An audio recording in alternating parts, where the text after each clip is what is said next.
I mean, I thought that if I'm apologizing in any manner, wouldn't you know I want to be forgiven? But for some people, they're actually waiting for you to ask for forgiveness. And if you don't ask for forgiveness, in their mind, the apology is weak.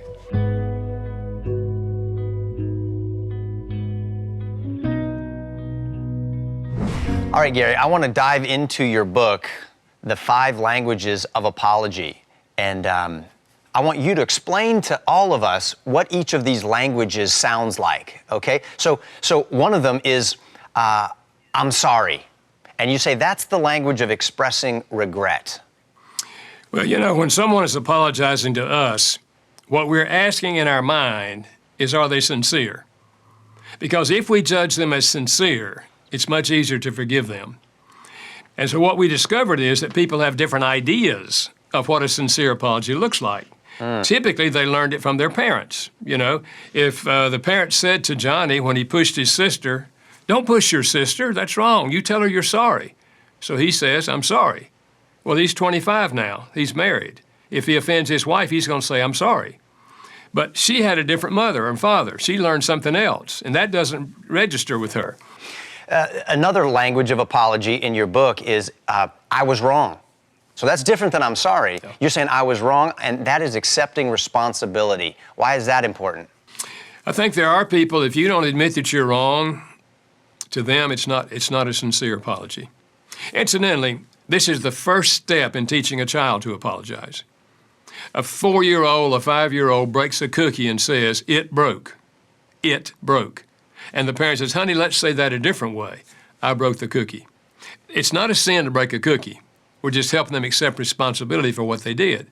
My son was probably 6 years old. He and I were in the kitchen together. He accidentally knocked a glass off the table, hit the floor and broke. When I heard the noise, I turned and looked at him, and he said, "It did it by itself." And I said, "Derek, let's say that a different way. I accidentally knocked the glass off the table." And he said, "I accidentally knocked the glass off the table." It's not a sin to accidentally knock a glass off the table. I'm just helping him accept responsibility for his behavior.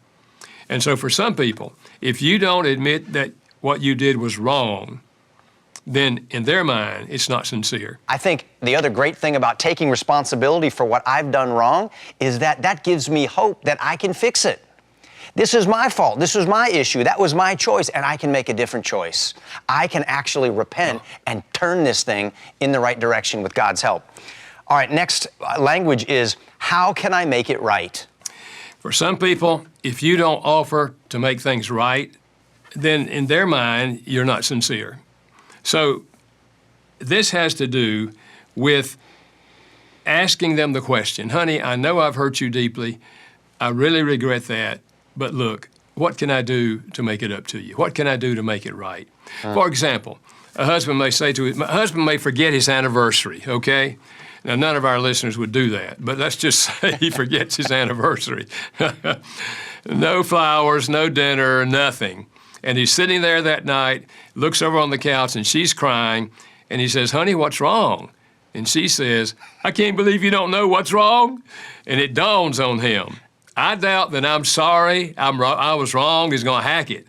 But he can say those things and then say, "But honey, look, I have blown it big time. You know, I've blown it big time. I have no excuse for that. But look, honey, we can still celebrate. What would you like to do? We can't do it tonight, but how would you like to celebrate our anniversary?"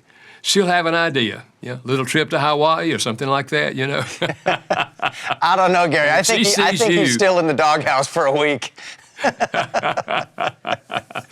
But when she sees him really wanting to make up for it, it does make it easier for her to forgive him. Okay, here's another language. I will take steps to prevent a reoccurrence. This is a plan for change. Why is that important? Yeah, and this is, the biblical word for this is repentance.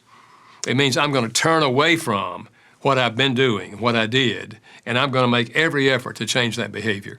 I'll give you an example. A lady said to me in my office, she said, "Dr. Chapman, I can give you an example of that." She said, "My husband was keeping our baby. Baby was about 16 months old. I was doing something else in the house. The baby started crying, and he did everything he could to get the baby to stop crying. And then he lost his temper, picked up our baby and started shaking our baby.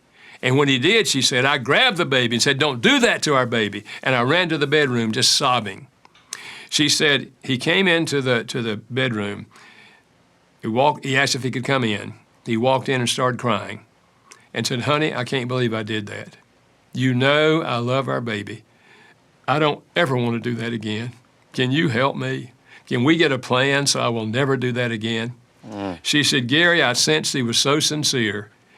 We sat there and came up with a simple plan that if he ever felt himself about to lose his temper with one of our children, he would say, honey, I'm hot, I got to take a walk. And I would know what that meant. He would take his walk, cool off, then come back. He wouldn't walk all night. He'd come back and say, okay, honey, I think I'm under control. How can I help you? He'd plug back into the evening. She said, Gary, that was 8 years ago. He's never lost his temper with one of our children since. He's taken quite a few walks, but he's never lost his temper.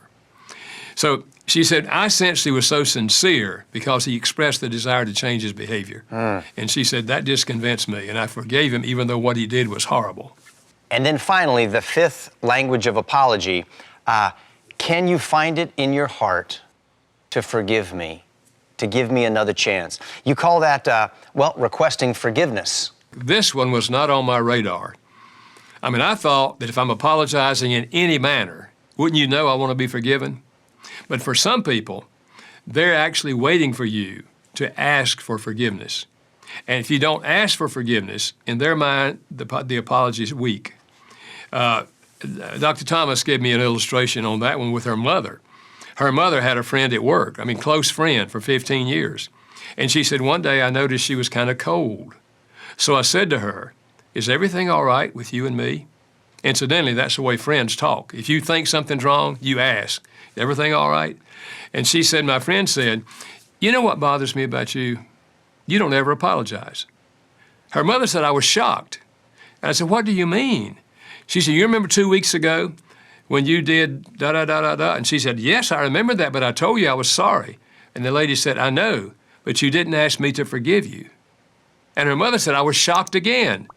And I said, well, then let me ask you to forgive me. I value our relationship. Will you please forgive me? And the lady said, sure. It wasn't that she didn't want to forgive her. It was in her mind her mother had not apologized. So for some people, this is an important part of a sincere apology. So we've talked about 5 languages of apology. Gary, let me give you an example, and I want you to tell me what's wrong with this apology. For example, a man says, I have committed adultery. I have been unfaithful, but I've dealt with the issue. And she's just crying because she's not hearing what she really wants to hear.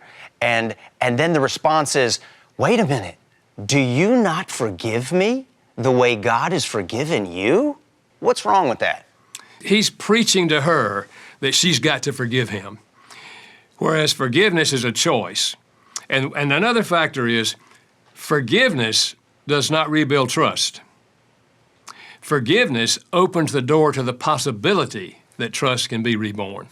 You see, he's been unfaithful to her, and now he's wanting her to forgive him quickly. And what I say to him, if you want her to trust you again, you say to her, honey, my computer is yours anytime you want to look at it. My phone is yours anytime you want to look at it. I've hurt you too much. I don't ever want to hurt you again. And you open up like that she can examine your life and walk with you, she will come to trust you again. Gary, how would you counsel someone who says, I just can't forgive myself? I can never forgive myself for what I have done. Well, I had that question asked when I was speaking once in a jail, and they had invited the wives to come in with the men that night for a lecture. And he raised his hand in the Q&A and said, you know, God has forgiven me for what I did. My wife has forgiven me. She was sitting beside of him. My children have forgiven me. But how do I forgive myself? I've hurt so many people by what I did. And I said to him, if a holy God can forgive you, then you have a basis for forgiving yourself. So here's what I suggest. You stand in front of a mirror and you talk to yourself. And you say, self, you've blown it big time. You've hurt lots of people. and you just spell it out to yourself.